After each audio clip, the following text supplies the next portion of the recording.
Hi there, Hot Corners. John Bleasdale here.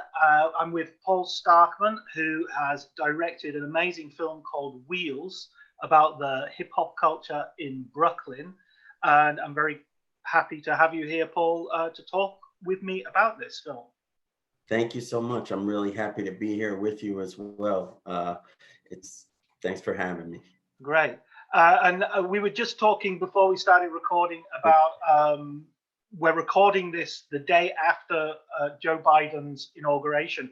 Just a quick word on your Yeah, feelings about that. And yeah. I mean, it's such a relief here, and I'm sure around the world, as well. It's just been such a crazy 4 years of tension and just stress, and you just didn't know where we're going. And I feel like we can be set on a track for some normalcy and some change, that's long overdue and welcome. So I'm really looking forward to the next 4 years. absolutely. And of course, your film sort of addresses issues of race. It's about a Black experience in New York. Well, how did you first get into this story? What introduced you to the idea? Well, I'm from Brooklyn, New York. I grew up here. I'm from here. I grew up in the 80s here, and hip hop was, just coming up as I was a kid, and I just, loved it. And I've always loved music. Um, and so, I've always followed hip hop through the years. And then I went to film school, and I decided that I wanted to marry my two loves, my love of hip hop and my love of music and my love of film. And so I came up with a story about someone that was trying to find themselves, a coming of age story, and using hip hop in Brooklyn as the backdrop, about a story about really someone finding themselves. Yeah, and Max, your main character, is like a 19-year-old DJ Yeah, who's at the very beginning. I love that opening scene where he's playing like a birthday party, and the yeah. children are that to me set the tone of sort of sweetness that runs through the film, even though there's some hard realities there as well. How did you come around casting your main character, Max? That's such an interesting story because we were going to start shooting, and we didn't have a Max for the movie. And I mean, he's such a particular character. He's someone who's, coming into his own. He's positive. He's a little naive, um, and also, he's savvy, a New York savvy, street savvy. And I wanted it to be a mix of all of that. So my casting director, Zan Ludlum, I looked at her and we were like, we don't know what to do. And then she reached out to him.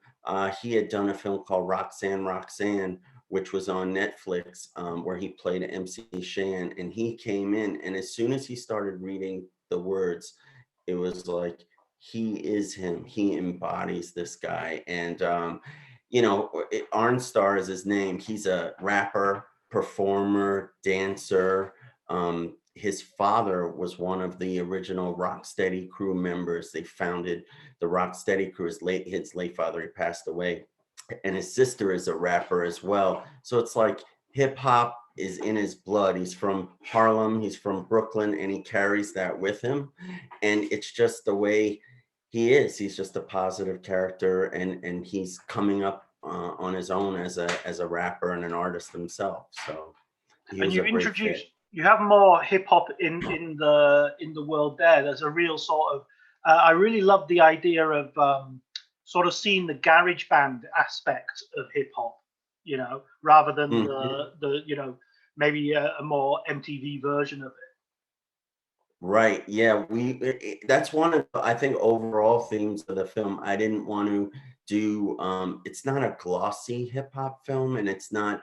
I wanted to come away from those expectations, and I wanted to show you, the fundamentals, the beats, the street, and that's why we shot it in black and white too, to just take you to that world that's not, of what you see today, even though it occurs today. Even though the film is contemporary, but I wanted to set that tone and put it in that space.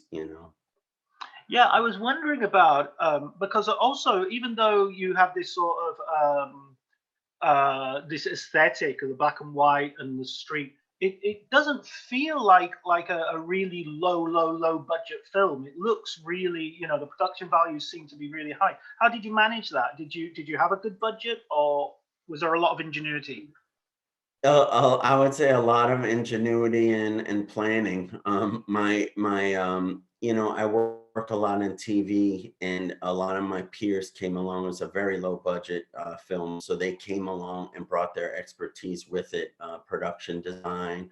My friend owns a little garage, and so we used that garage. We split it up into the radio station as well as where his brother works, the repair shop, and that was all built out. I think it was just planning and planning, using the black and white in a way that, our shots were composed. So we got the most out of our costumes and our locations. How long was the shoot, by the way? The shoot was 22 days. It was a 22-day shoot. Yeah.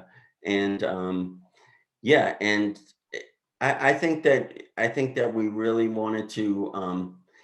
It's funny because you see a lot of films that are, hip hop films that drain color, and like, I didn't feel like we had the budget to even do that, or to Mm. make it glossy, or to make it. So I thought with going in the black and white area, we could really do something different and set it apart. And budget wise, it would feel elevated because it was a very specific world. Yeah.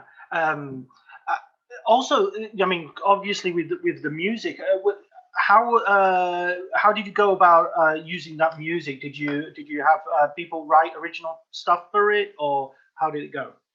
Oh yeah. So I connected with an old friend of mine. His name's Mario Grigorov. He's a musician and composer of films. And as soon as I sent him the rough cut of the film, he totally understood it. And his music, the composed music, was going to go between the hip hop songs. So we really paid attention to not having um, drums in his music. So the drums would only be in the hip hop beats, and his music would help you flow between the scenes. I also licensed some music, old school hip hop from Fever Records. I was lucky to connect with them and got some great tracks from them, as well as Jamie Records, which is a Philly soul music company in Philadelphia, and they had some classics, which gave it the authenticity that I thought it needed. And people really wanted to help. They enjoyed the story and wanted to help. Yeah, I think the music's amazing. Really, yeah, obviously it's an essential element because that's your Yeah, character. You know. yeah, Uh, and this felt really like a passion project for you. Was that true? Is that a good way of characterizing it? absolutely, John. It was like, this is a dream come true for me. I mean, I've been working in TV. I direct mostly competition shows, food shows, fashion shows, not fashion shows, but television shows about people that make clothing for fashion. And I've always wanted to make films. It's been my dream to do it, and I kind of went on this path, which I love and would never change. But I've always wanted to tell stories, and I felt like I reached a point in my life and my career where I was ready to tell this story. And so I do feel like I'm a little bit of a Max. Max is trying to find his way and taking one step forward.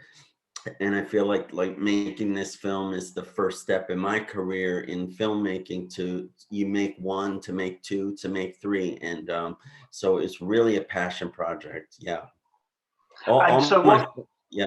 Sorry, go ahead, Paul. No, I was gonna say, all my friends got together to really help me and really give it their all. I did a Kickstarter for it as well to raise some of the budget. And with that, I felt like I had a crowd behind me rooting for me the whole time. And so it was really special time. Excellent. And so, what's the next project? Have you got something already lined up?